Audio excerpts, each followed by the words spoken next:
잠깐 기도하겠습니다.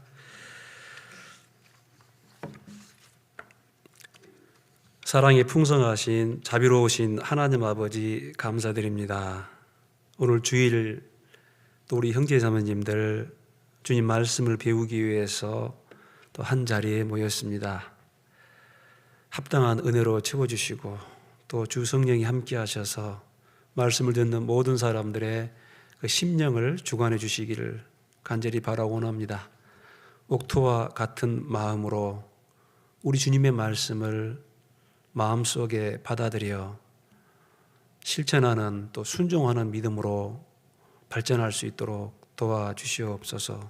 우리가 들은 말씀들을 마음판에 새기고 또 실천하는 가운데 우리 주님이 능력이 되고 지혜가 되고 또 의로움이 될 수 있도록 도와주시옵소서.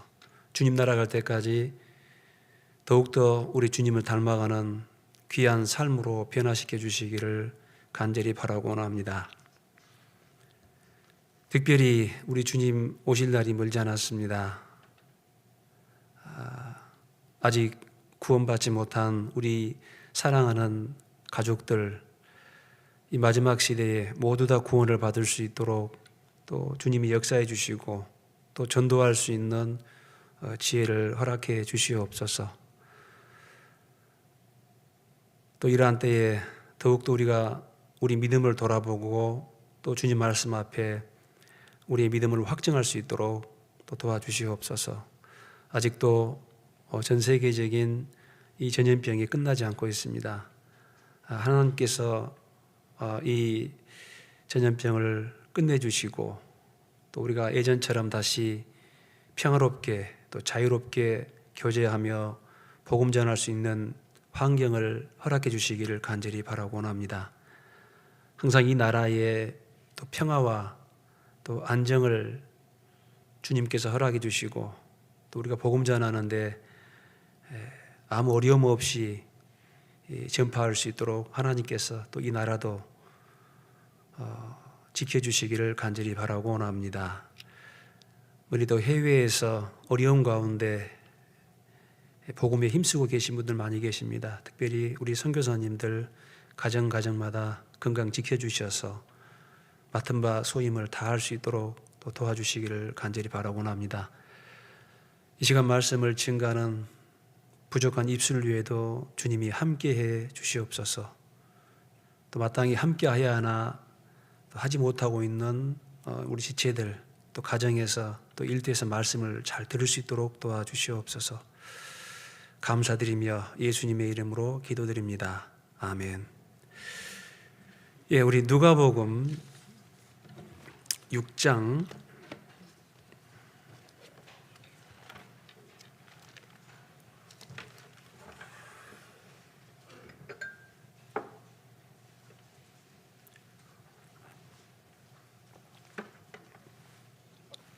누가복음 6장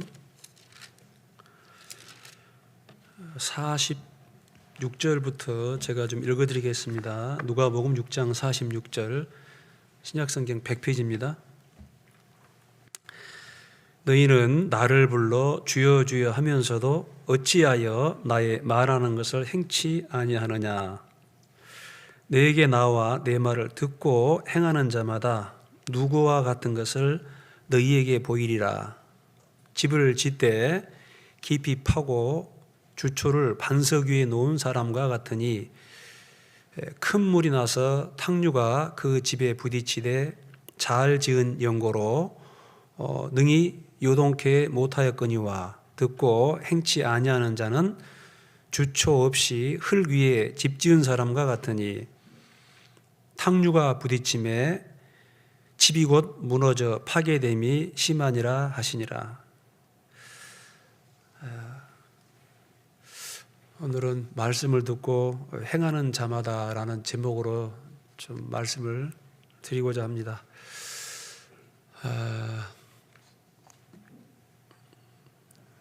이제 매 주일 설교하기에 앞서서 이제 뭐 참 이 코로나를 얘기 안 할 수 없는데 진짜 좀 막바지인 것 같습니다. 그래서 지금 한 16만, 17만 정도 발생하고 있는데 여러분이 저보다 더 잘 아시겠죠. 그래서 아마 25만까지도 그렇게 이제 생각을 한 것 같습니다. 그래서 이제 그렇게 되면은 이제 아마 끝이 난다고 그럽니다. 나중에 봐야겠습니다만은 크게 이제 위험하지는 않는 것 같습니다만 이번 이제 오미크론은 이제 우리 식구들도 잘 알다시피 많이 좀 이렇게 걸리고 있습니다. 특별히 그 어린이집, 이제 또 뭐 유치원, 또 학교를 통해서 애들을 통해서 또 이제 가정에 많이 전파되고 있는 실정입니다. 이제 그렇게 그 위험하거나 또 심한 것 같지는 않습니다. 저희 교회도 이제 걸리신 분들이 좀 계셔가지고 다 좀 전화를 드려봤는데 무증상으로 전화가 하신 분도 계시고 조금 이제 감기처럼 이렇게 기침이 좀 자주 나오고 이제 그런 경우 그 정도인 것 같습니다. 그래서 이 정도면은 이제 저희가 그래도 이제 일상으로 좀 회복할 수 있을 것 같은데 혹시 또 뭐 또 다른 변이가 생기면은 좀 곤란하겠죠. 그래서 이제 어쨌든 좀 잘 마무리가 됐으면 좋겠습니다. 특별히 이제 우리 교회 그 영유아부 5세 이하 영유아부 자매님들이 한 15분 계시거든요. 근데 이제 걱정이 많이 될 것 같습니다. 또 우리 교회 학교 애들이 또 많이 걱정이 되고요. 그래서 부모님들도 좀 각별히 신경을 써주시기 바랍니다. 또 뭐 참 그 시사적인 이야기입니다만은 또 이 러시아라는 나라가 그 우크라이나라는 나라를 또 침공했잖아요. 전쟁이 너무 쉽게 발생을 하죠. 전쟁이 안 날 것 같은데 아주 쉽게 발생을 합니다. 특별히 이 북극곰, 러시아 마지막 3차 세계대전을 일으키는 그 나라로 성경은 딱 그 러시아를 지목하고 있습니다. 로스와 메섹과 도바랑 고가하면서 그 에스겔 38장에 러시아라는 나라, 이 러시아의 어원이 로스거든요. 로스. 그런데 그 지명하고 있는 모든 곳이 이제 잘 아시다시피 이제 러시아를 딱 집중하고 있습니다. 그래서 그 마지막 전쟁을 일으키는 나라가 러시아이고 같이 함께한 나라가 이란, 또 터키, 아마 또 아르메니아, 또 뭐 리비아 이런 나라들이 마지막 전쟁을 일으키는데 하나님께서 미리 예행 연습으로 보여주고 있는 것 같습니다. 지금 이제 일어나고 있는 전쟁은 마지막 전쟁의 시작은 아닙니다. 왜냐하면 장소가 틀리기 때문에요. 그래서 야 정말 그 전쟁이 그렇게 쉽게 일어날까 많은 사람들이 그렇게 생각하고 있는데 결국은 그 예언이 이루어지겠죠. 이 사람은 변하지 않습니다. 계속 역사는 반복됩니다. 지금 사람들의 수준이 높아져 가지고 잘 절제를 하고 통제를 하고 그렇다 생각하면 크게 큰 오산입니다. 그래서 사람은 변하지 않아요. 오히려 더 사람은 마지막 시대로 갈수록 더 절제력을 잃고 더 마귀가 더 악해지기 때문에 사람들도 더 악해지고 그래서 참 결국에는 이 탐욕으로 인해서 인류가 전쟁을 일으키고 마지막에 멸망하게 되는데 이 러시아라는 나라가 어떤 나라인지 또 이 마지막 시대에 또 우리 그리스도인들에게 또 보여주는 것 같습니다. 우리는 그 전쟁도 7년 환란 마지막 때 일어나기 때문에 글쎄요 이제 그 지금으로부터는 조금 이제 거리가 있겠습니다만 물론 그 전에 그 환란 전에 그리스도인들은 이제 들림 받게 됩니다. 그래서 이런 세계 역사 가운데 이 세계사 가운데 일어나고 있는 이런 일들을 나와 상관없는 일로 생각하지 마시고 이 성경은 역사와 아주 100% 일치하게 되어 있습니다. 그래서 마지막 시대에 좀 정신을 차리고 우리 자신을 죄로부터 구별하고 또 세상으로부터 구별하고 말씀에 순종하는 그런 삶을 살았으면 좋겠습니다. 빌립보서 3장 1절 보면은 너희에게 같은 말을 쓰는 것이 내게는 수고로움이었고 너희에게도 안전하니라 그런 말씀이 있는데 사실 우리가 구원받고 나서 배우는 말씀들은 계속 반복적인 말씀입니다. 전도인 수련회를 통해서 이제 우리 전도인들도 배웁니다. 배워야지 또 여러분에게 말씀드릴 수 있는 게 있거든요. 그래서 계속 배우고 있습니다만 반복적인 말씀이기 때문에 혹 그렇게 생각하는 분들이 계실 수 있어요. 왜 주일날 뭐 참석해도 똑같은 말하고 뭐 이렇게 말하나 저렇게 말하나 결국 그 말이 그 말인데, 혹시 이제 그런 생각이 우리 마음속에 생겼다라고 생각하면은 이제 그게 사실은 영적으로 병들었다 생각하면은 딱 맞습니다. 그래서 특별히 맨 똑같은 말씀이 들린다 이렇게 말하는 사람은 없겠죠. 우리 교회는 없겠습니다만은 이제 그런 분들의 특징이 뭐냐면은 개인적으로 성경을 보지 않습니다. 이런저런 말씀을 많이 듣지만은 개인적으로 내가 성경을 보지 않으면은 그 말이 계속 똑같이 들려요. 그런데 내가 개인적으로 성경을 공부하고 성경을 읽고 하면은 우리가 주일 말씀 또 수요일 날 말씀 들은 말씀들이 또 훨씬 더 실감이 나고 깊이 깨달아지고, 그래서 여러분들 꼭 개인적으로 성경을 또 읽으셔야 됩니다. 한 3년 정도 지나면은 자기가 그래도 어느 정도 성경을 볼 수 있어야 됩니다. 그래서 교회 가운데 또 성경을 교육하는 어떤 그런 프로그램들이 있기 때문에 개인적으로 또 성경을 좀 공부했으면 좋겠습니다. 여기 이제 마태복음 7장과 누가복음 6장 46절 이하 말씀은 이제 반복되고 있는데요. 우리에게 굉장히 도전이 되고 경계가 되는 말씀입니다. 너희는 46절 보면은 너희는 나를 불러 주여 주여 하면서도 어찌하여 나의 말하는 것을 행치 아니하느냐. 예수님 시대에도 하나님을 잘 믿는 사람들이 많았죠. 그런데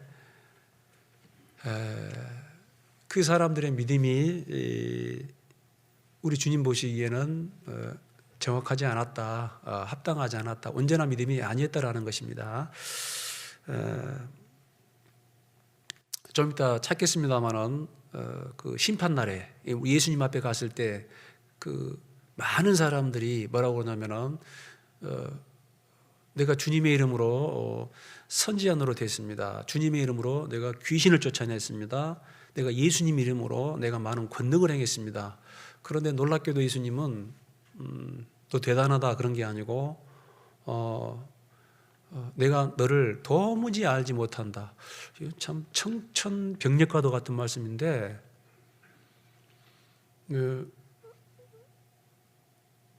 네가 잘못됐다, 뭐 잘했다, 뭐 그 떠나서 내가 너를 모른다. 나는 너를 모른다. 또 누가복음 보면은 우리가 길거리에서 주님을 배웠습니다. 또 주님을 찬양했습니다. 그런 말씀 나오거든요. 그런데 난 너를 모른다. 불법을 행하는 자들아 내게서 떠나가라 하리라. 우리 주님은 그들의 믿음을 인정하지 않았습니다. 여기도 나더러 주여 주여 하면서 어찌하여 나의 말하는 것을 행치 아니하느냐.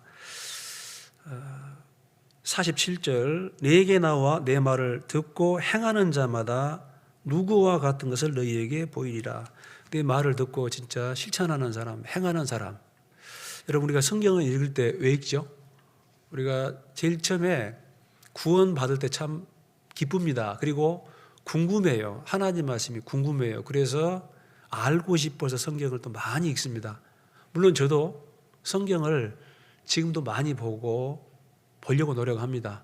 또 아는 재미도 쏠쏠하고 또 알아야지 그 다음에 믿잖아요. 그런데 이제 조금 또 요즘에는 좀 다르게 보죠.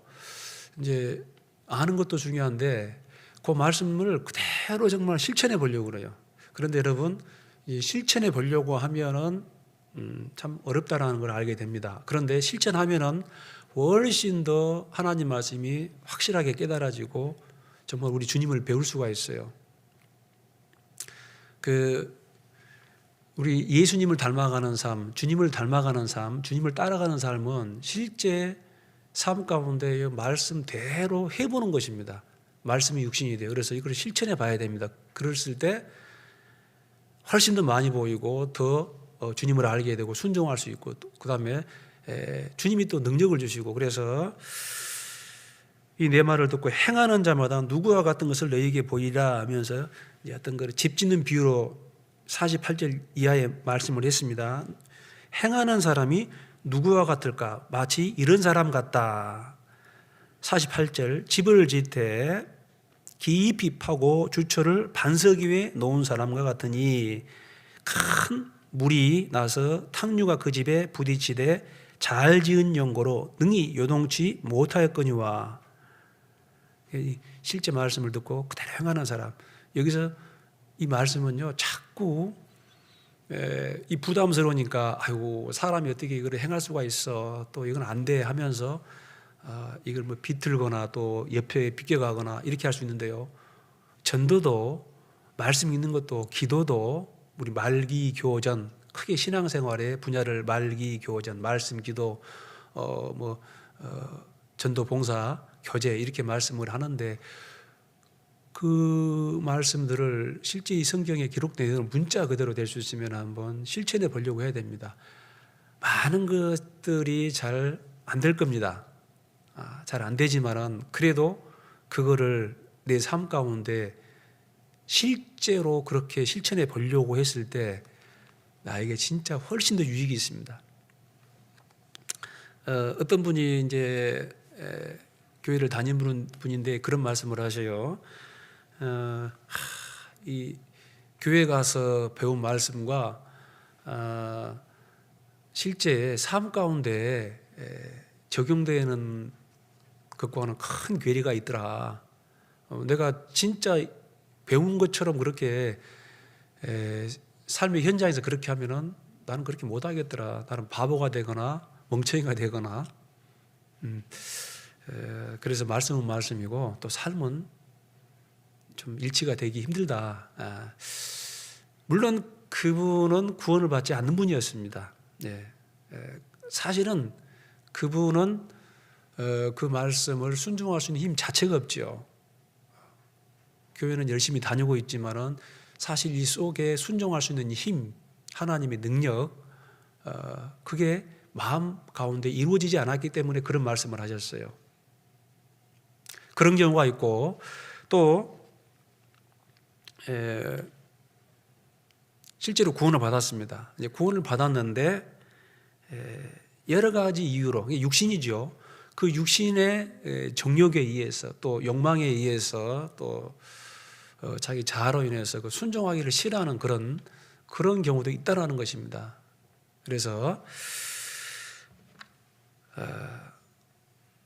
우리는 주님을 배웠으면은 실제 삶 가운데 그렇게 실천하려고 노력하는 그 믿음. 그래서 이 믿음이라는 것은 실천과 연결되어 있습니다. 우리 마태복음 7장 말씀도 한번 봅시다.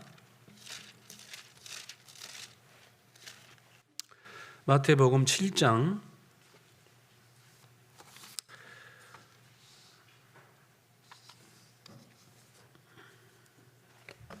마태복음 7장 보면은 17절, 이와 같이 좋은 나무마다 아름다운 열매를 맺고 못된 나무가 나쁜 열매를 맺나니 좋은 나무가 나쁜 열매를 맺을 수 없고 못된 나무가 아름다운 열매를 맺을 수 없느니라. 20절, 이러므로 그의 열매로 그들을 알리라. 오해하시면 안 됩니다. 구원이라는 것은 믿음으로 받지요. 그런데 구원이 행위로 이루어지는 건 아니죠. 그런데 좋은 나무는 아름다운 열매를 맺는 게 당연합니다. 못된 나무는 나쁜 열매를 맺는 게 당연해요. 포도나무는 포도 열매를 맺고 감나무는 감 열매를 맺어. 이게 당연한 거예요. 구원받은 사람, 이 사람 우리 마음속에 실제 생명이 들어오면은 반드시 열매로 나타나게 돼 있다라는 것입니다. 그래서 구원받기 전에는 이 자꾸 이 행위를 강조하면은 그게 이제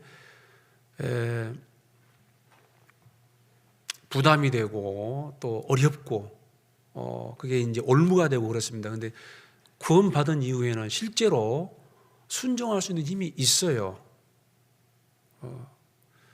순종하지 않으려는 그런 육신도 있지만은 구원받은 이후에는 분명히 순종할 수 있는 힘이 우리 안에 있다라는 것입니다. 그래서 100% 제일 처음부터 100% 그렇게 순종할 수는 없지만은 시간이 지나면서 또 말씀을 배우면서 또 순종하려고 하는 사람에게 더 순종할 수 있는 힘을 주십니다. 그리고 실제 순종하면은 훨씬 더 큰 자유가 있습니다. 우리가 육신대로 살면은 나는 말씀에 순종하기 싫어. 나는 내 마음대로 살 거야. 구원을 받았지만은 구원은 구원이고 나는 내 마음대로 살 거야 하면서 물론 그런 사람은 없겠지만은 그렇게 살아간다면은 우리 속에 있는 영혼은 훨씬 더 불편하고 힘들고 자유가 없어요. 그런데 놀랍게도 구원받은 그리스도인이 실제 이 순종하려고 하면은 순종했을 때 더 큰 자유가 있다라는 것입니다. 그 열매로 그들을 알리라. 그 속에 있는 믿음이 그 밖으로 드러난 열매로 알 수 있다. 그리고 22절 보면 그 날에 이제 심판 날이죠. 그날에 많은 사람이 나더러 이르되 주여 주여 우리가 주의 이름으로 선지자 노릇하며 주의 이름으로 귀신을 쫓아내며 주의 이름으로 많은 권능을 행치 아니하였나이까 하리니. 이분들은 당연히 아시겠지만은 나름대로 하나님을 믿습니다. 그래서 주여 주여 선지자 이렇게 뭐 목사나 뭐 전도사 또 귀신을 쫓아내고 많은 권능을 행했습니다. 그런데 23절 보면은 그때 내가 저희에게 밝히 말하되 내가 너희를 도무지 알지 못하니 오히려 불법을 행하는 자들아 내게서 떠나가라 하리라. 주님은 그들의 믿음을 인정하지 않았어요. 사실은 그들 속에 주님의 생명이 심어지지 않은 것이죠. 주님의 생명이 심어지면 반드시 이게 밖으로 나오게 되어 있습니다. 그 야고보서 보면요, 그 믿음이 행함으로 온전케 되느니라 그런 말씀이 있거든요. 그 믿음이 행함으로 온전케 되느니라. 그래 행함이 없는 믿음 그 자체가 죽은 믿음이다. 우리 그리스도인들 이 땅에 살아가고 있습니다만 우리의 최고의 목표는 저는 그렇게 생각합니다. 최고의 목표는 어쨌든 이 말씀을 정말 그대로 실천하려고 하는 여기에 우리의 모든 역량을 집중해야 됩니다. 진짜 한번 해보자. 그리고 24절 보면은 그러므로 누구든지 나의 이 말을 듣고 행하는 자는 반복되는 말씀이죠. 누가복음 6장과 행하는 자는 그 집을 반석에 지은 지혜로운 사람과 같으니 역시 비가 내리고 창수가 나고 바람이 불어 그 집에 부딪히되 무너지지 아니하나니 이는 주초를 반석 위에 놓은 용고요. 나의 이 말을 듣고 행치 아니하는 자는 그 집을 모래 위에 지은 어리석은 사람 같으니.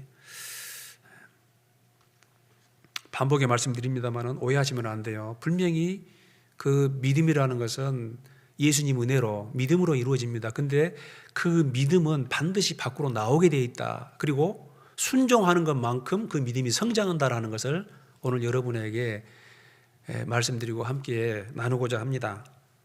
자, 여기 그런데 몇 가지 좀 살펴보려고 하는데요. 여기 나더러 주여 주여 하는 자마다 그러는데 누가 주님의 이름을 부를 수 있을까요? 여기 내가 주의 이름으로 선지자 노릇했습니다. 가짜거든요. 또 내가 많은 권능을 행했습니다. 또 아니거든요. 주의 이름으로 내가 귀신을 쫓아냈습니다.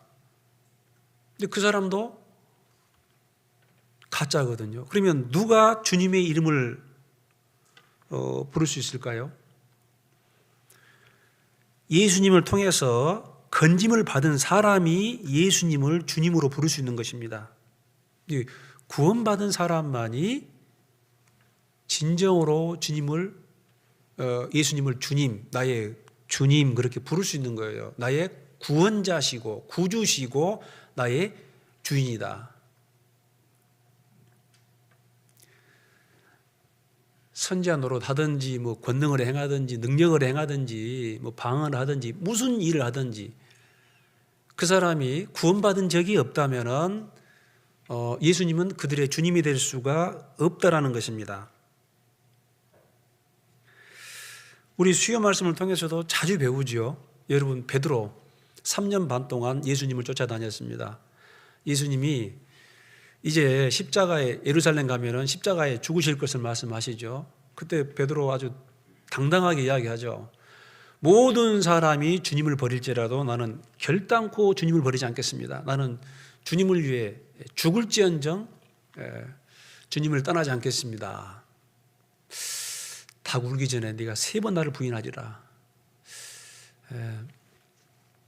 베드로는 평범한 사람이었습니다. 우리 뉴스 보면은 지금 전쟁이 일어나고 있는데 어떤 사람은요, 탱크가 지나가는데 맨몸으로 탱크를 막아서는 거예요. 내가 저럴 수 있을까? 대단하죠? 그 나라를 지키기 위해서 목숨을 내놓은 거 아닙니까, 이게?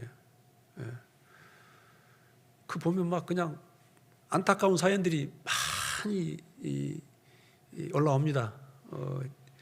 저 외국에 살고 있는 사람이 나만 여기서 편하게 지낼 수 없다. 그래서 지원해가지고 귀국해서 군대로 입대하는 뭐 그런 사람들.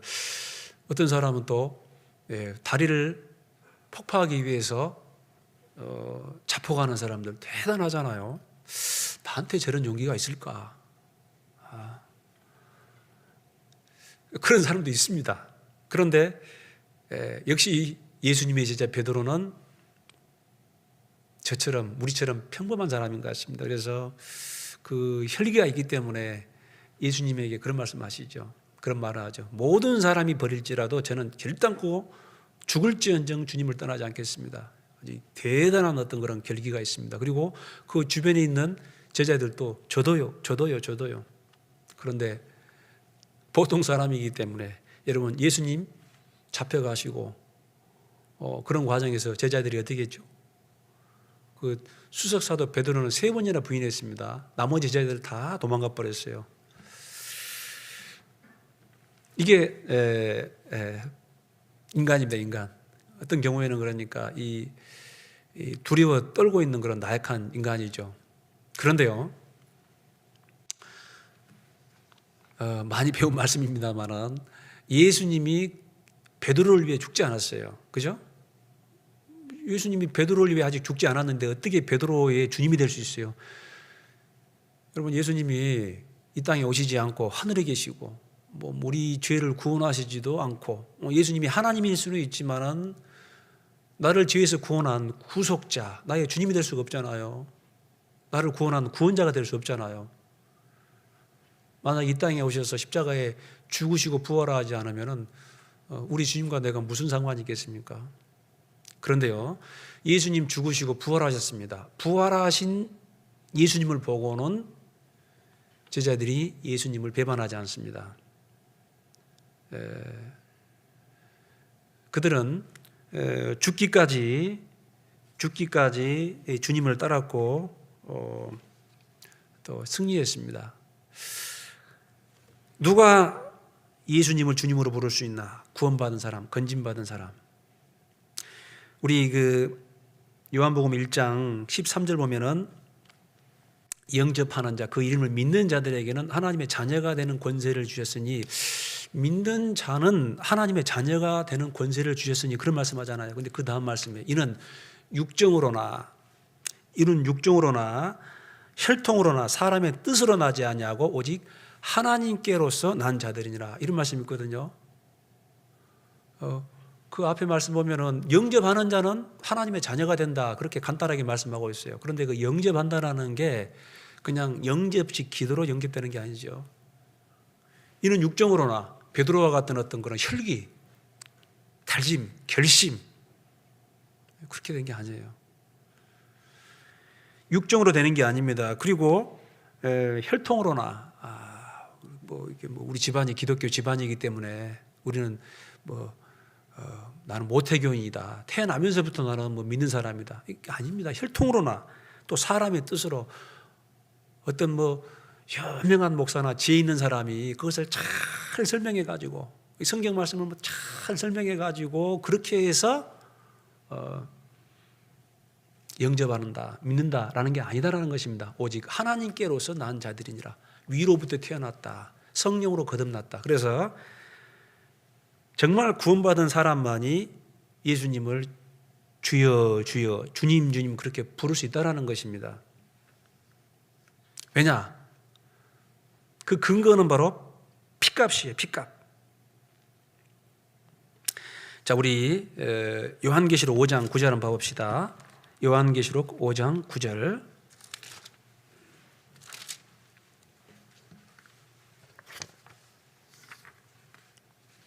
요한계시록 5장 9절. 자, 5장 8절부터 책을 취하심에 네 생물과 24장로들이 어린 양 앞에 엎드려 각각 검은고와 향이 가득한 금대접을 가졌으니 이 향은 성도의 기도들이라. 자, 사도 요한이 3층천에 올라가 가지고 하나님의 보좌를 봤습니다. 그 하나님의 보좌가 너희 보좌가 있고 그 보좌 위에 백보좌 위에 하나님이 계시는 거예요. 그 우편에 어린 양 예수님이 딱 서 계십니다. 앉아 계십니다. 그런데 이 네 생물은 특별히 이제 천사, 그 스라비라는 천사들을 말하고 거기에 보면 또 24장로들이 있어요. 자, 그 천사와 24장로들이 찬송을 하는데 9절 보세요. 새 노래를 노래하여 가로되 책을 가지시고 그 인봉을 떼기에 합당하시도다. 일찍 죽임을 당하사 각 족속과 방언과 백성과 나라 가운데서 사람들을 피로 사서 하나님께 드리시고 저희로 우리 하나님 앞에서 나라와 제사장을 삼으셨으니, 예, 우리 구원받은 사람은 하나님의 나라고 하나님의 소유고 하나님의 제사장이죠. 그런데 왜 하나님의 나라가 되고 하나님의 소유가 되고 제사장이 될 수 있느냐? 이 9절 중반부 보면은 각 족속과 방언과 백성과 나라 중에서 그 중에서 사람들을 피로 사서 하나님께 드리고, 우리 구원받은 사람을 우리 주님이 피로 사셨다라는 것입니다. 그래서요,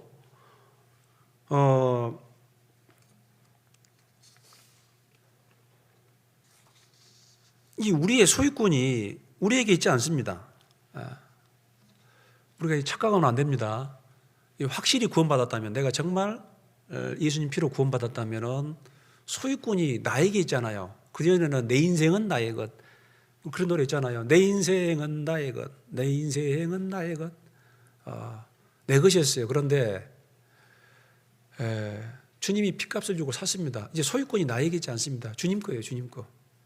네. 사도행전 20장 사도행전 20장 보겠습니다. 신약성경 223페이지죠. 사도행전 20장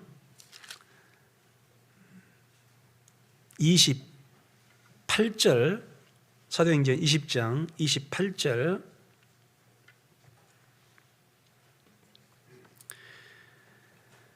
너희는 자기를 위하여 또는 온 양떼를 위하여 삼가라. 우리 한번 같이 읽겠습니다.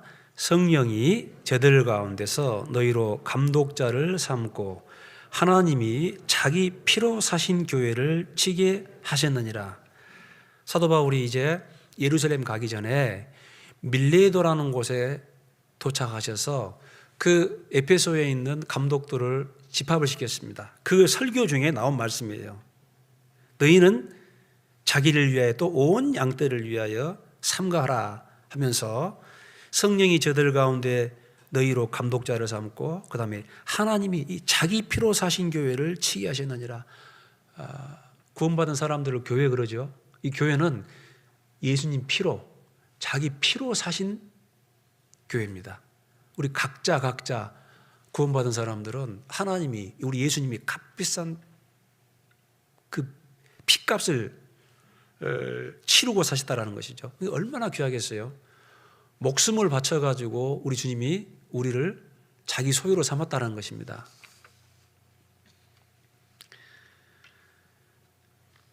고린도전서 7장 22절 이하다 보면은 주 안에서 부르심을 받은 자는 종이라도 주께 속한 자유자요, 또 자유자로 있을 때 부르심 받은 자는 그리스도의 종이니라 하면서 너희는 값으로, 핏값으로 사신 것이니 사람들의 종이 되지 말라. 네. 이 종이란 말은 원래 원에 보면 노예예요, 노예. 둘로스 해가지고 노예. 우리는 주님의 자녀지요. 어떤 면에서 우리는 주님의 자녀입니다. 또 의인입니다. 또 주님의 권속이에요, 가족이에요. 그런데 또 다른 의미에서는 둘로스, 주님의 노예예요, 노예. 우리 삶의 결정권이 우리에게 있지 않다라는 것입니다.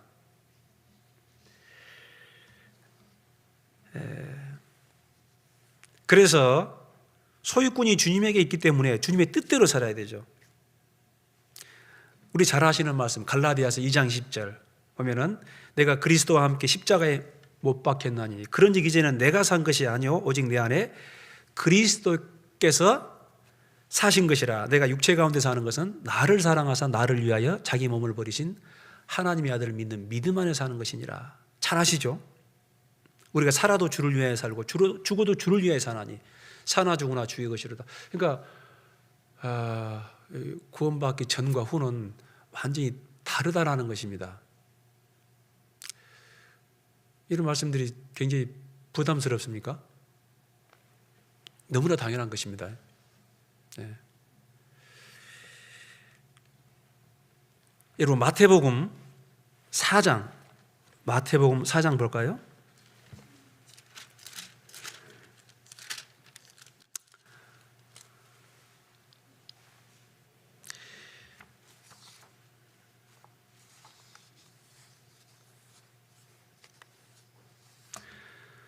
마태복음 4장 18절입니다. 갈릴리 해변에 다니시다가 두 형제 곧 베드로라 하는 시몬과 그 형제 안드레가 바다에 그물 던지는 것을 보시니 저희는 어부라. 19절 같이 읽겠습니다. 말씀하시되 따라오너라. 내가 너희로 사람을 낚는 어부가 되게 하리라 하시니라. 여러분 여기에 예수님이 제자들에게 뭐라고 하냐면은 Follow me. Would you please follow me? 아니죠. 나를 좀 따라올 수 있겠어?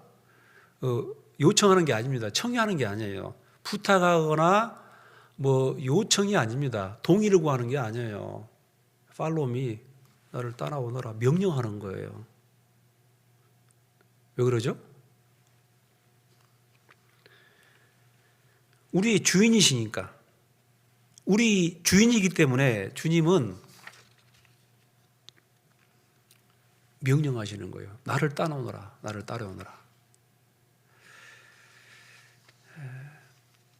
신앙생활은 말씀에 순종하는 생활이죠. 여러분 세상에는 기준이 없어요. 뭐가 맞다라는 기준이 없습니다. 이 사람은 이게 맞다, 저 사람은 저게 맞다. 수많은 이론이 있습니다. 계속 바뀌어요. 근데 성경은 변하지 않습니다. 그 사람들이 이 자기 귀에 맞는, 자기 생각에 맞는 하나님을 찾는 경우가 많이 있거든요. 그래서 이 상담하다 보면은 자기 처지라든가 자기 상황 또 이런 부분들을 좀 이해해주는, 납득해주는 이제 그런 대답을 듣기 위해서 어느 분들도 혹 가끔 있을 수 있습니다. 있다라고는 말씀 못 드리겠고, 그런데 성경에 나와 있는 말씀을 드릴 수밖에 없어요. 왜? 그게 맞기 때문에, 정답이기 때문에. 성경은 변하잖아요. 세상은 끊임없이 변하지만 하나님 말씀은 옛날이나 과거나 지금이나 앞으로도 영원토록 동일합니다. 근데 그 말씀이 이깁니다. 그게 맞아요. 자, 그래서 주님은 우리를 피로 사셨기 때문에 명령할 수 있어요. 또 우리는 순종해야 됩니다. 또 우리 말씀을 듣고 행하는 자마다 그렇게 말씀하고 있는데, 이 말씀을 듣고 행하는 사람이 돼야 되는데,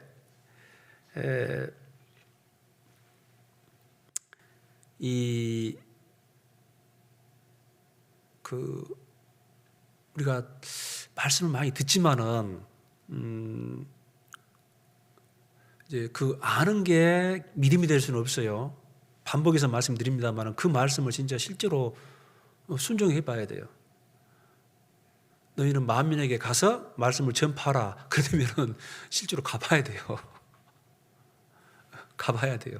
가서 실제로 입술을 열어서 전해봐야 돼요. 교제에 함께 하자. 그러면은 모이기를 함께 하자. 그러면 실제로 그렇게 해봐야 돼요. 네. 그러니까 이게 그거를 어떤 실천적인 사항들을 다 말할 수는 없지만은 우리가 최소한 말씀을 읽으면서 어떻게 읽어야 되냐면은 이 말씀을 통해서 하나님이 나한테 뭘 하기를 원하시는가. 그냥 몇 장 읽었다 끝나는 게 아니고 읽을 때마다 주님이 이 말씀을 통해서 나한테 뭘 원하시는가, 거기에 포커스를 둬야 됩니다. 그리고 믿음의 분량만큼 주님이 이걸 원하시는구나, 이걸 원하시는구나, 그러면 실제 그 말씀을 실천해야 됩니다. 그 순종을 통해서, 실천을 통해서 성장을 합니다. 그래서 순종하지 않는 그 말씀은 단지 지식일 뿐입니다. 지식은 교만의 재료죠. 또 판단의 도구가 될 뿐입니다. 때로는요, 그 지식이 영혼을 망치게 할 수가 있어요. 사람을 죽일 수도 있어요. 여러분, 헤롯 대왕 때 그 동방 박사들이 거의 한 1000km 이상을 걸어서 그 별을 따라왔습니다. 그 메시아의 별, 메시아가 탄생했다. 바벨론 지역에서 이 별을 보고 유대 예루살렘까지 도착을 했습니다.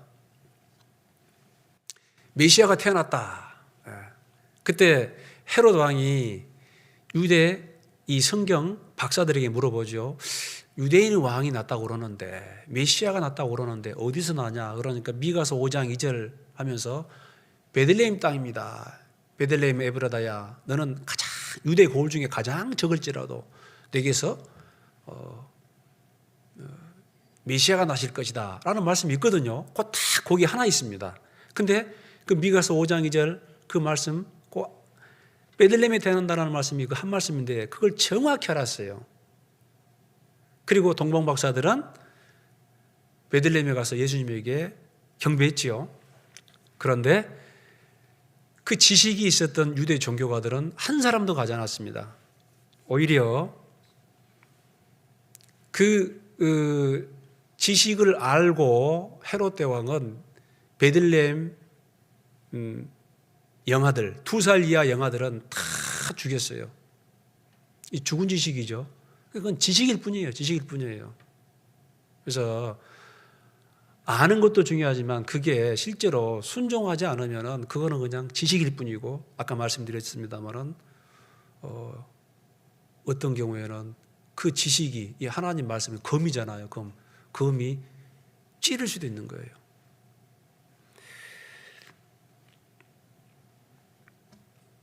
말씀을 듣고 행하는 사람이 되기 위해서 어떤 자세가 중요할까요? 경청이죠, 경청. 잘 들어야 됩니다. 여러분, 이 신앙생활은 완전히 장길에 있어요, 장길에 있어요. 구원받고 나서 주님 앞에 갈 때까지 계속 장길에 있습니다. 단시간에 신앙이 갑자기 성장하거나 또 변화되거나 그러지는 않아요. 장길에 있는데 중요한 것은 뭐냐면 계속 상승 곡선을 그려야겠죠. 누가 신앙이 좋냐? 어떤 사람이 정말 순종하며 믿음이 자랄 수 있냐? 아까 전에 말씀드렸습니다만 반복적으로 듣는 사람, 반복, 그 다음에 잘 듣는 것이에요. 경청하는 거예요. 믿음은 들음에서 나며 들음은 그리스도의 말씀으로 말미암았느니라.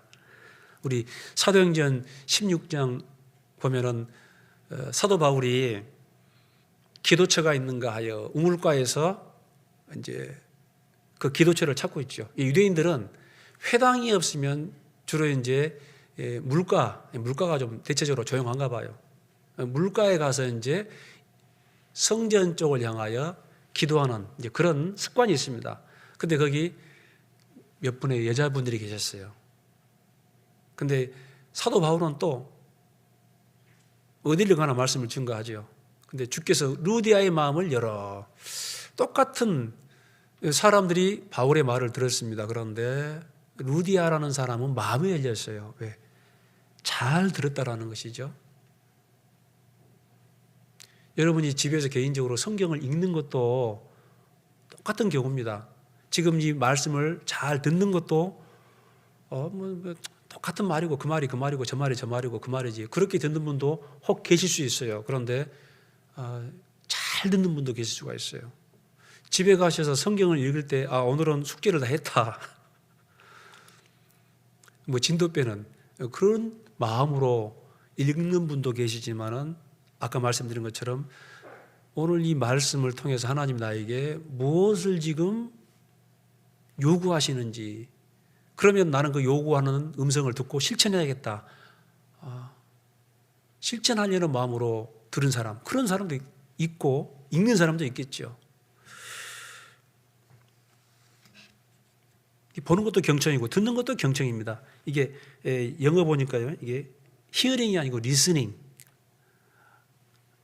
리스닝, closely, 아주 가까이서 잘 듣는. 요한복음 7장, 요한복음 7장입니다.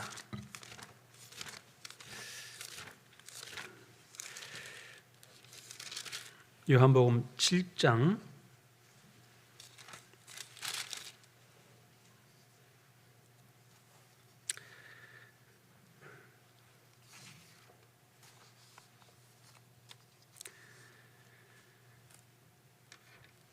17절입니다. 같이 읽겠습니다. 사람이 하나님의 뜻을 행하리 하면 이 교훈이 하나님께로서 왔는지 내가 스스로 말함인지 알리라.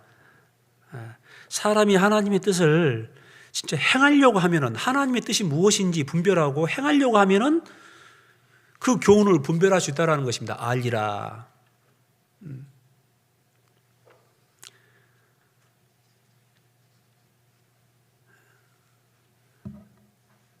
그 종교가들이 성경을 많이 연구해가지고 알았지만은 그거는 그 죽은 지식이었어요.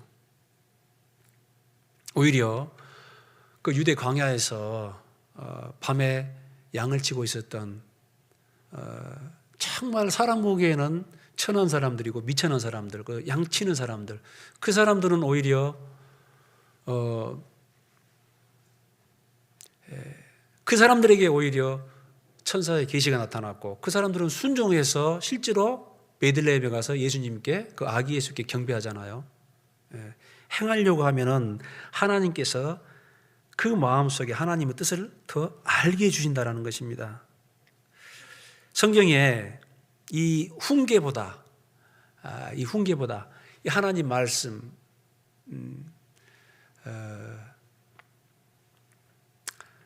이 훈계보다 이 잘못된 말씀을 따라가거나 또 잘 듣지 않았기 때문에 실패한 사람들이가 상당히 많이 있어요.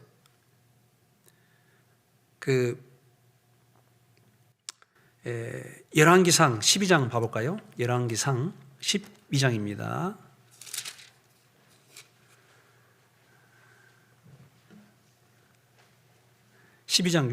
열왕기상 12장 6절. 열왕기상 12장 6절. 자, 르호보암 왕이 그 부친 솔로몬의 생전에 그 앞에 모셨던 노인들과 의논하여 가로되 너희는 어떻게 교도하여 이 백성에게 대답하게 하겠느냐. 대답하여 가로되 왕이 만일 오늘날 이 백성의 종이 되어 저희를 섬기고 좋은 말로 대답하여 이르시면 저희가 영영이 왕의 종이 되리이다 하나 왕이 노인의 교도하는 것을 버리고 그 앞에 모셔 있는 자기와 함께 자라난 소년들과 의논하여 가로되 너희는 또 어떻게 교도하여 이 백성에게 대답하게 하겠느냐. 백성이 내게 말하기를 왕의 부친이 우리에게 메운 멍에를 가볍게 하라 하였느니라. 함께 자라난 소년들이 왕께 고하여 가로되 이 백성들이 왕께 고하기를 왕의 부친이 우리의 멍에를 무겁게 하였으나 왕은 우리를 위하여 가볍게 하라 하였은즉 왕은 대답하기를 나의 새끼손가락이 내 부친의 허리보다 굵으니 내 부친이 너희로 무거운 멍에를 메게 하였으나 이제 나는 너희의 멍에를 더욱 무겁게 할지라. 내 부친은 채찍으로 너희를 징치하였으나 나는 정갈로 너희를 징치하리라 하소서. 15절입니다. 16절 온 이스라엘이 자기들의 말을 왕이 듣지 아니함을 보고 왕에게 대답하여 가로되 우리가 다윗과 무슨 관계가 있느냐. 이새의 아들에게서 업이 없도다. 이스라엘아 너희의 장막으로 돌아가라. 잘 아시는 말씀이죠. 솔로몬 왕이 죽었습니다. 근데 솔로몬 왕 이후에 르호보암이 이제 등극을 했어요. 근데 백성들이 좀 세금이 너무 무겁습니다. 좀 깎아 주십시오. 그래 3일 후에 와라. 그건 잘하는 거예요. 바로 결정하지 않고 시간을 두고 3일 후에 오면은 내가 알려주겠다. 그래서 여기 그 노인들과 한번 의논을 하고 그 다음에 자기와 비슷한 또래의 사람들, 여기는 소년들 이렇게 돼 있는데 자기 친구들과 의논을 했어요. 결과적으로 누구 말을 들었냐면은 노인의 교도를 버리고 자기 친구들의 말을 들었습니다. 결국은 북이스라엘이 전부 다윗 왕조를 떠나게 되는 실패를 했죠.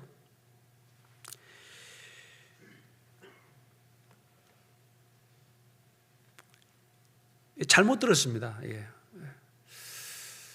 여러분 우리 특별히 이제 구원받은 지 얼마 안 되신 분들 또 신앙이 어린 분들 성경이 어렵게 느껴질 수가 있어요. 그러면은 신앙생활을 어떻게 해야 될지 그 비슷비슷한 사람들끼리는 잘 몰라요. 구원받은 지 오래되고 충분히 교회 가운데서 믿음이 확증이 되고 그런 분들에게 물어보면은 신앙생활을 어떻게 하는 것이 맞는지 쭉 얘기해 주는 거예요.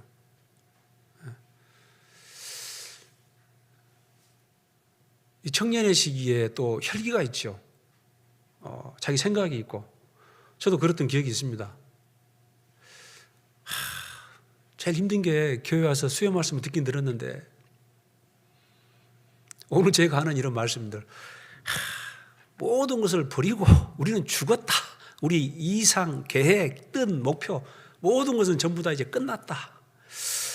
근데 청년 때 그 말씀을 수요 말씀 시간 때 많이 들었는데 도저히 이게 수용이 안 되는 거예요. 그게 맞는 것 같은데 꼭 그래야 하나? 그 맞는 것 같은데 꼭 그래야 하나? 하면서 그 젊은 청년 시절 때 마이웨이 물론 교회를 떠나지는 않았습니다만은 내 방식대로 그래도 구원도 받고 그러나 이 땅에서 살면서 이 땅에 살아가야 되는데 내가 열심히 하고 내가 근데 이제 좀 앞선 사람들하고 얘기해 보면은 육신이다. 아직 멀었다. 그런 마음을 찌르는 말 또 훈계의 말이 싫은 거예요. 여러분 사람은 기본적으로 죄성이 있기 때문에 이 교훈과 책망과 이런 말들을 싫어하게 되어 있습니다. 근데 이 르호보암 왕은 바로 오래된 노인들의 교도를 버리고 이 소년들의 말을 들었기 때문에 이렇게 잘 듣지 못했습니다. 또 이 성경에 보면은 다윗의 아들 암논이 있습니다. 암논이 있고 또 압살롬이 있어요. 이름을 잘 지어야겠죠. 자꾸 이제 압살롬 또 암논 좀 이상합니다. 이놈저놈한 것 같고. 그런데 이 암논은 잘하면은 그 다윗 왕조를 이을 수가 있습니다. 그런데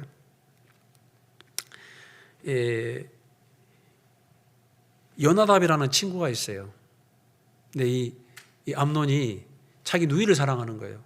물론 이제 엄마가 다릅니다. 그러나 레위기 18장 11절 보면은 내 계모가 내 아비에게 낳은 딸은 내 누이니 너는 그의 하체를 범치 말라. 이 레위기 18장에 보면은 명확히 말씀하고 있어요. 지금은 참 상상도 하기 힘든 이야기인데, 근데 이 암논이 그 다말을 연애하는 거예요. 하나님 말씀에는 하지 마라 그랬잖아요. 그런데 이 요나답이라는 이 친구인데 그 간사한 자가 이 암논을 꼬였습니다. 그래서 여차저차 해가지고 저차저차 해라. 그러면은 성공할 수 있다. 결국은 이 암논은 요나답의 꾀임에 빠지게 되고 나중에 다말의 오빠 압살롬에 의해서 죽임을 당하게 되죠. 그 말씀보다 간사한 친구의 말을 들었잖아요. 실패한 사례죠.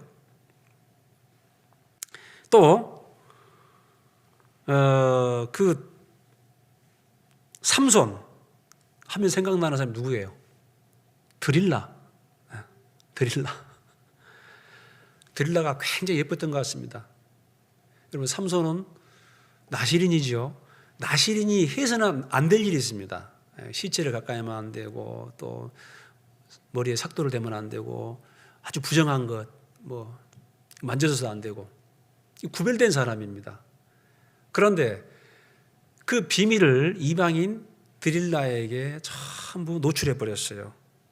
결국은 그 드릴라에게 자기 비밀을 말함으로 말미암아 아주 비참하게 하나님께 버려지는, 결국은 나중에 또 하나님께서 그 죽음을, 그 종말을 마지막에 아름답게 해주시지만은 그 삼손의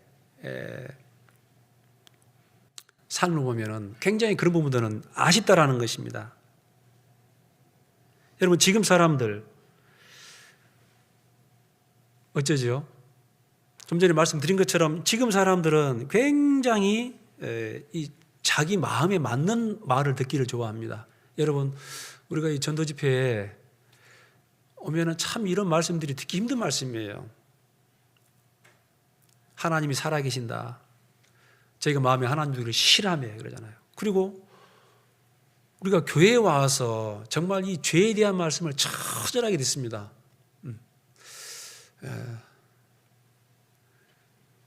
전도 집회 끝나고 과거에 이 상담을 하는데 갑자기 저한테 죄인이다. 그럴 수 있지. 나중에는 죄에 대해서 이야기할 뿐만 아니라 지옥에 간다. 이런 말 참 쉽지 않죠.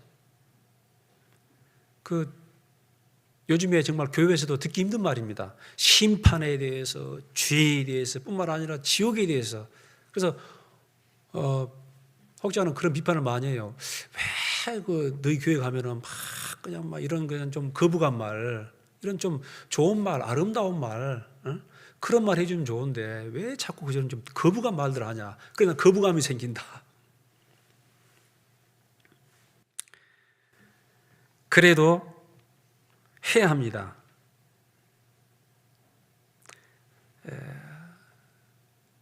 들을 말은 들어야 하고, 또 필요할 때 해야 할 말은 해야 돼요.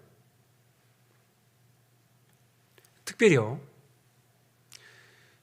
지금 우리 시대는 정말 혼탁한 시대입니다. 잘 분별할 수 있어야 돼요. 여러분, 디모데 후서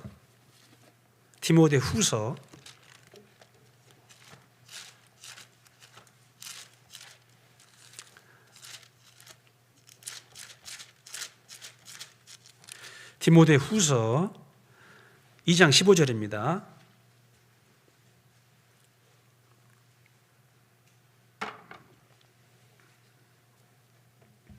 디모데후서 2장 15절. 자, 같이 읽겠습니다. 네가 진리의 말씀을 옳게 분별하며 부끄러울 곳이 없는 일꾼으로 인정된 자로 자신을 하나님 앞에 드리기를 힘쓰라. 사도 바울의 유언입니다. 유언 누구에게 남겼냐? 이 개인 서신인데요. 디모데라는 제자에게 남긴 유언인데 디모데 내가 진리의 말씀을 옳게 분변하며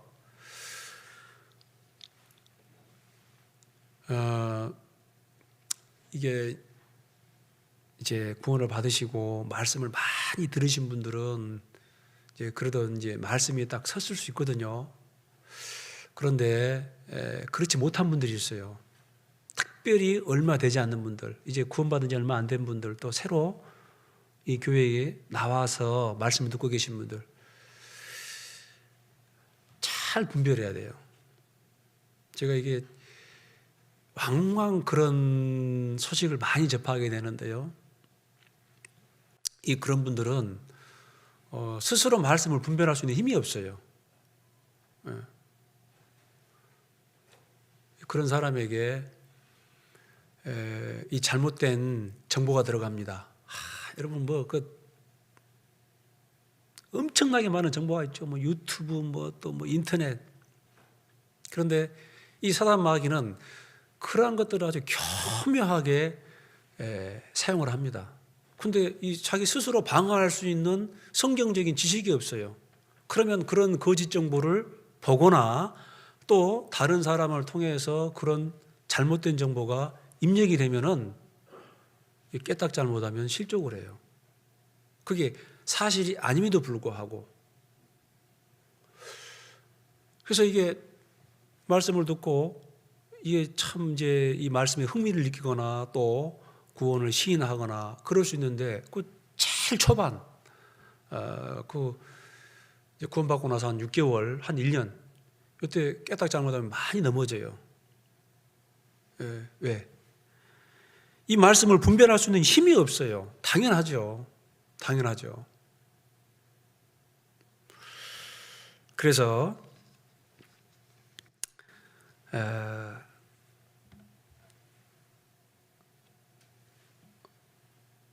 어떤 주제도 좋고 어떤 질문도 좋으니까 이 말씀을 배우거나 또 교제하는 가운데 의문난 것이 있으면은 먼저 된 사람이나 아니면은 저에게 얘기를 해야 됩니다. 이 얘기를 하고 내가 이렇게 들었는데 또 이렇게 읽어봤는데 이게 맞냐 이런 부분들을 그래서 또 물어봐야 돼요.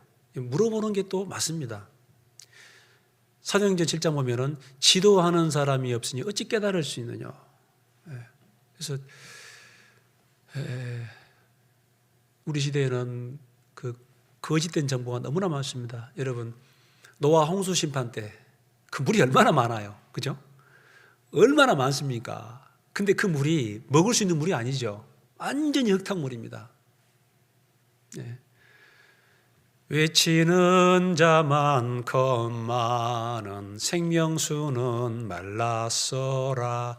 정말 이 하나님 말씀, 성경 말씀을 그대로 전해주고 또 그대로 실천하고 단순하죠.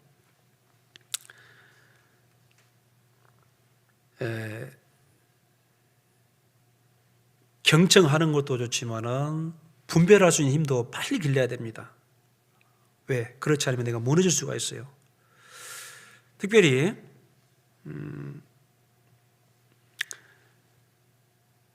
누가복음 5장 보면은 시몬 베드로가 이런 말씀하시죠. 예수님께서 계속 그 제자들에게 또 여러 군중들에게 얘기했습니다. 근데 아마 베드로는 그 예수님에게 아마 좀 배를 좀 빌려드린 것 같아요. 그 갈릴리 가보면은 호수 가보면은 그 호수 쪽에서 언덕 쪽으로 바람이 불어옵니다. 그래서 정말 그 수만 명이 모여도 그 바람결에 소리가 다 들려요.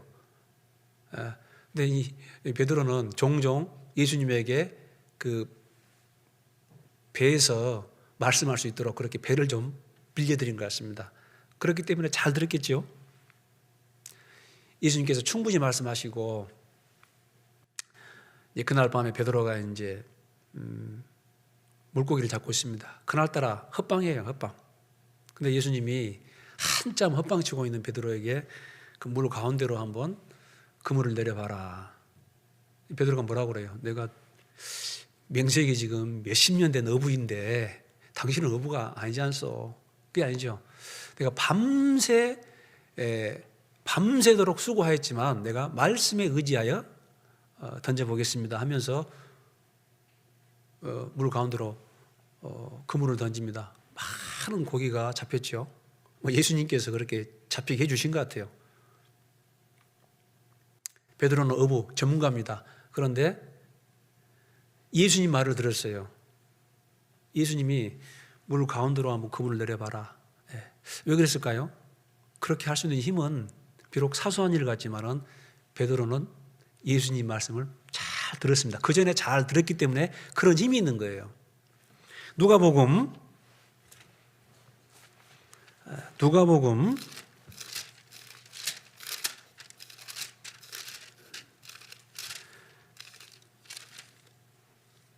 10장, 누가복음 10장, 누가복음 10장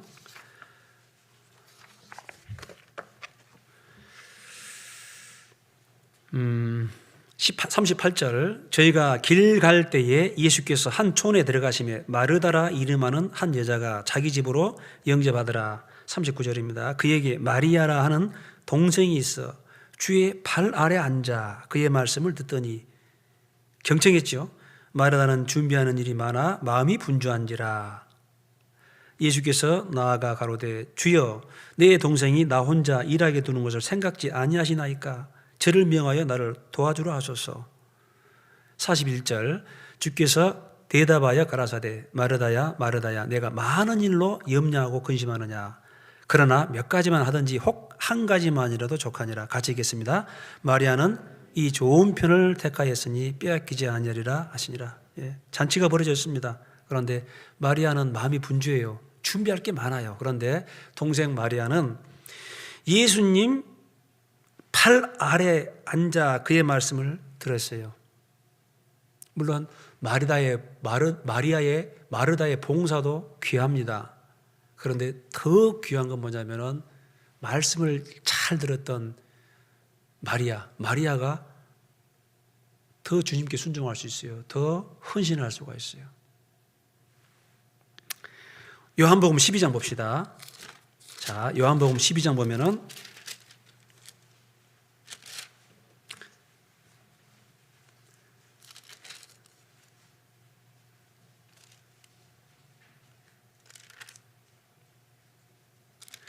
요한복음 12장 2절, 거기서 12장 1절부터, 자, 6월절 열세 전에 예수께서 베다니에 이르시니, 똑같은 장소죠.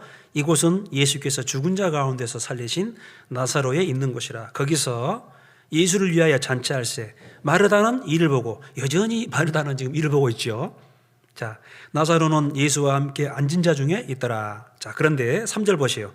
자, 마리아는 지극히 비싼 향유 곧 순전한 나드 한 근을 가져다가 예수의 발 아래 붓고 자기 머리털로 그의 발을 씻으니 향유 냄새가 집에 가득하더라. 7절입니다. 7절, 예수께서 가라사대 저를 가만두어라. 나의 장사할 나를 위하여 이를 두게 하라. 다시 한번 7절, 예수께서 가라사대 저를 가만두어 나의 장사할 나를 위하여 이를 두게 하라. 예수님이 베다니 그 마리아 집에서 지금 잔치하는데, 마리아는 지극히 비싼 향유옥합을 깨뜨려 가지고 예수님의 발 앞에 다 부었습니다. 다른 성경 보면 머리에 부었다, 또 다른 데는 발에 부었다. 이게 이제 소위 말하면은 이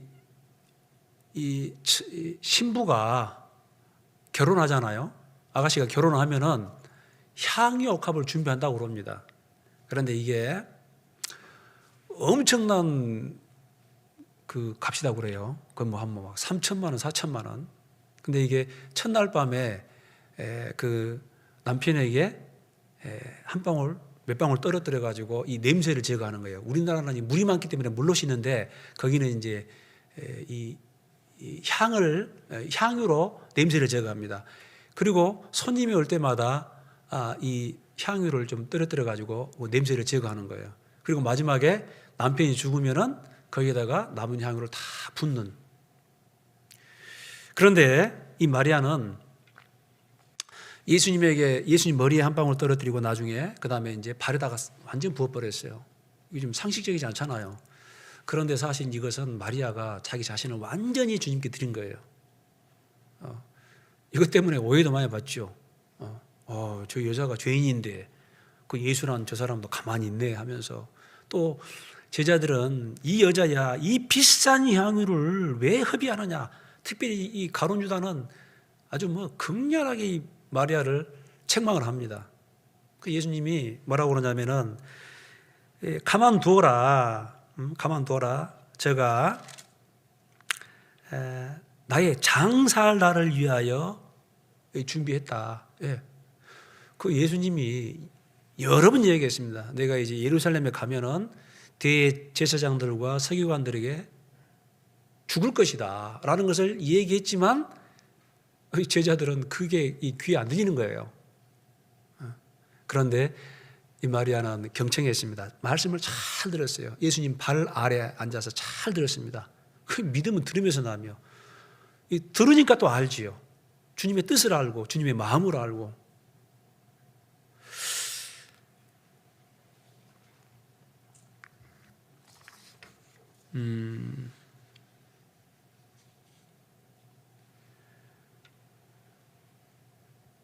어찌하여 내 말하는 것을 행치 아니하느냐, 이렇게 책망하셨죠. 너희는 나를 주여 주여 하면서 어찌하여 나의 말하는 것을 행치 아니하느냐.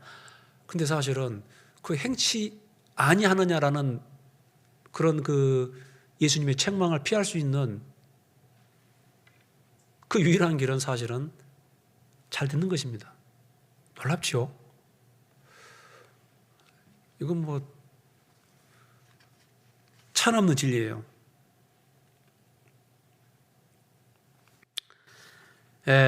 또 우리 이번에 그 전도인 수련회에서 좀 배운 말씀인데요. 우리가 다른 행할 일도 많이 있지만 특별히 이 말로 순종해야 될, 실천해야 할 일들이 많이 있죠. 사람이 짓는 거의 90% 이상의 죄는 결국 입에서 나옵니다. 그래서 이 입은, 이 혀는 불의의 세계요. 그런 말씀이 있는데, 특별히 정말 이 말하는 것을 정말 잘 순종해야 할 것 같아요. 그래서 여기 보면은 이 혀의 특징 해가지고, 혀는 성경에 뭐냐면 혀는 곧 불의의 세계라. 파이어 다 살라버리죠. 그 다음에 혀가 불의의 세계예요. 죽이는 독이 가득하고, 그래서 참 이 혀가 무서운데요. 이게 이제 삼가해야 할 말들. 먼저 그리스도인이 해야 할 말들이 있습니다. 기본적으로 그리스도인이 해야 할 말들 이렇게 되는데, 제 1번 해가지고 기본적으로 말을 아끼고 말하기를 더디하라. 하란 말이에요. 하지 말란 말이에요. 말을 적게 하라고 말입니다. 나는 해야 할 말들, 그래서 이런 말을 해야 합니다. 그럴 줄 알았는데 말을 적게 해라. 그 다음에 두 번째, 이 자신이 말할 것을 깊이 묵상하고 생각하고 말을 해야 한다. 쉽지 않죠? 또 경우에 합당한 말. 어떤 남녀가 열렬히 사랑해가지고 결혼했답니다. 근데 열렬히 사랑했는데 1년 후에 이혼을 했대요. 그 이유를 자세히 조사해 보니까 남편이 직장에서 이제 오면은 기타를 좋아해서 기타를 치면서 노래를 불러줬대요. 그런데 그 노래가 뭐냐면은 이별곡이에요. 이별곡. 그러니까 기타 치고 노래하는 거 좋아해서 남편이 다 오면은 노래를 불러주는데 그 내용이 뭐냐면 전부 이별곡. 그러니까 실제로 1년 후에 이별을 했다. 별로 안 웃기죠? 웃기는 데는 재주가 없으니까 제가. 그래서 경우에 합당한 말. 제가 실제로 그 경험한 건데요.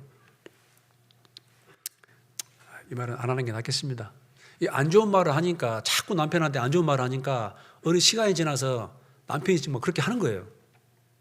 자꾸 짜증을 내서 그냥 툭툭 그냥 좀 뭐 헤어지자, 갈라서자 이런 말들을 그냥 쉽게 했는데 이 자꾸 이게 그 말을 들으니까 어느 순간 남자가 진짜 헤어지자. 여자분들은 이 감정을 기분을 이야기했는데 남자는 뭘 많이 의지를 이야기해. 의지를.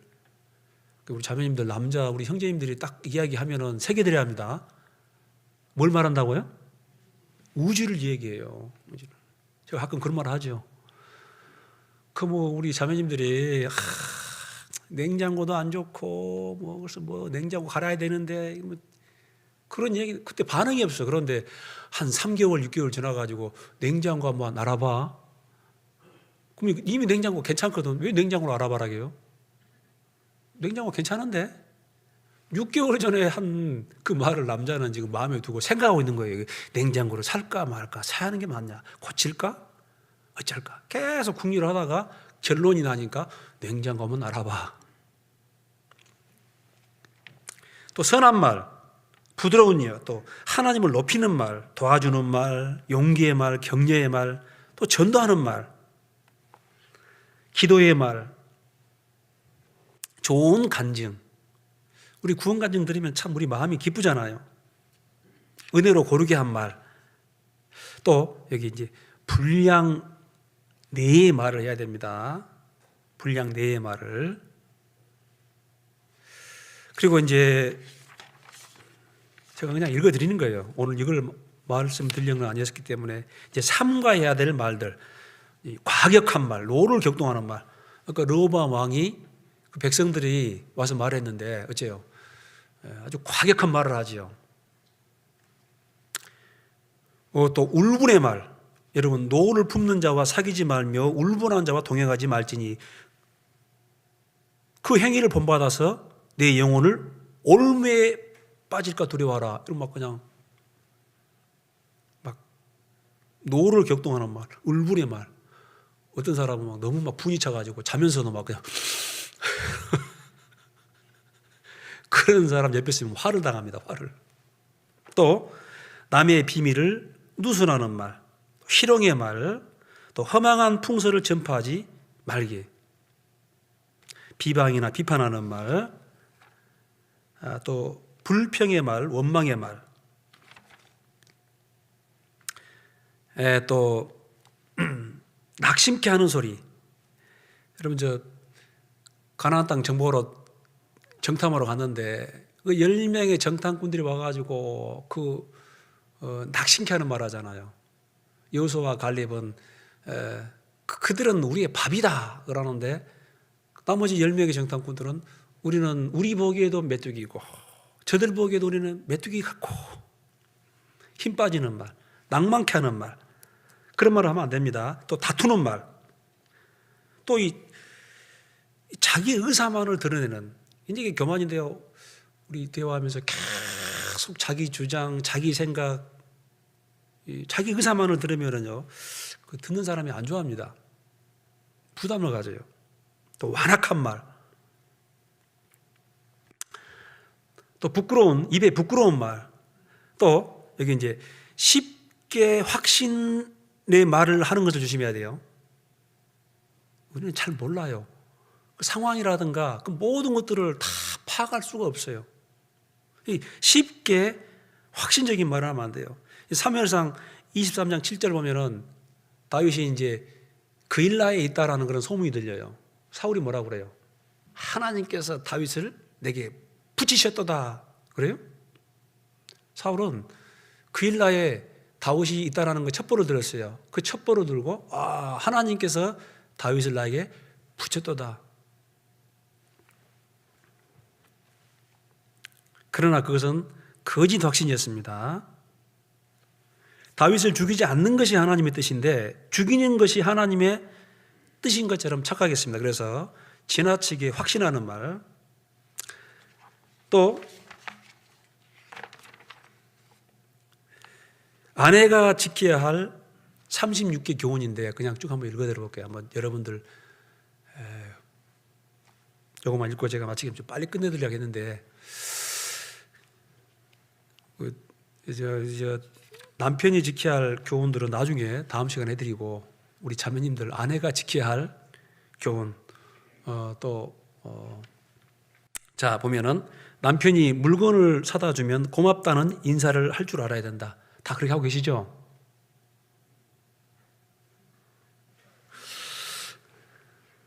두 번째가 중요해요.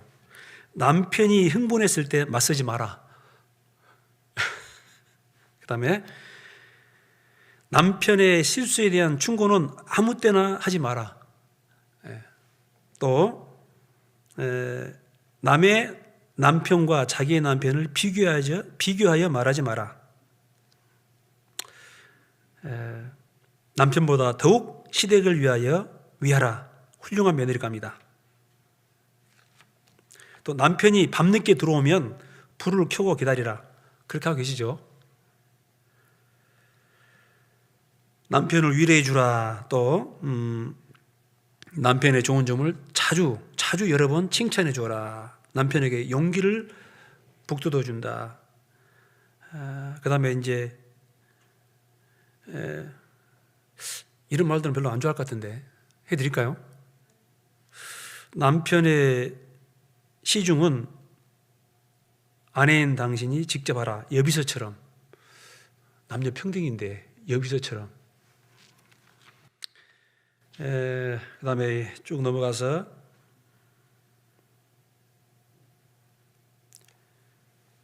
가정이 어려울 때 짜증내지 말고 도리어 어진 아내가 되라. 여러분 그 잠언 30장에 현숙한 여인은 현숙한 여인. 현숙한 여인 해가지고 쭉 나오죠. 근데 그 원어에 보면은 현숙한 여인이 팔뚝 굵은 여자예요. 팔뚝 굵어요? 이 튼튼해가지고 일을 많이 해서 이 팔뚝이 굵은 여자. 그게 이제 성경의 잠언 3장에 나오는 현숙한 여인입니다. 오늘부터 아령 좀 하셔야겠죠? 가정의 분위기를 항상 밝게 만들어라.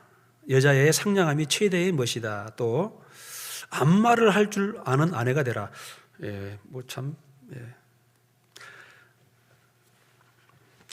뭐 여러 가지 말씀이 있는데 좀 궁금하시면은 저한테 오세요. 그럼 제가 복사해 드리겠습니다. 자, 다시 우리 누가복음 6장 잠깐 마무리하겠습니다. 누가복음 6장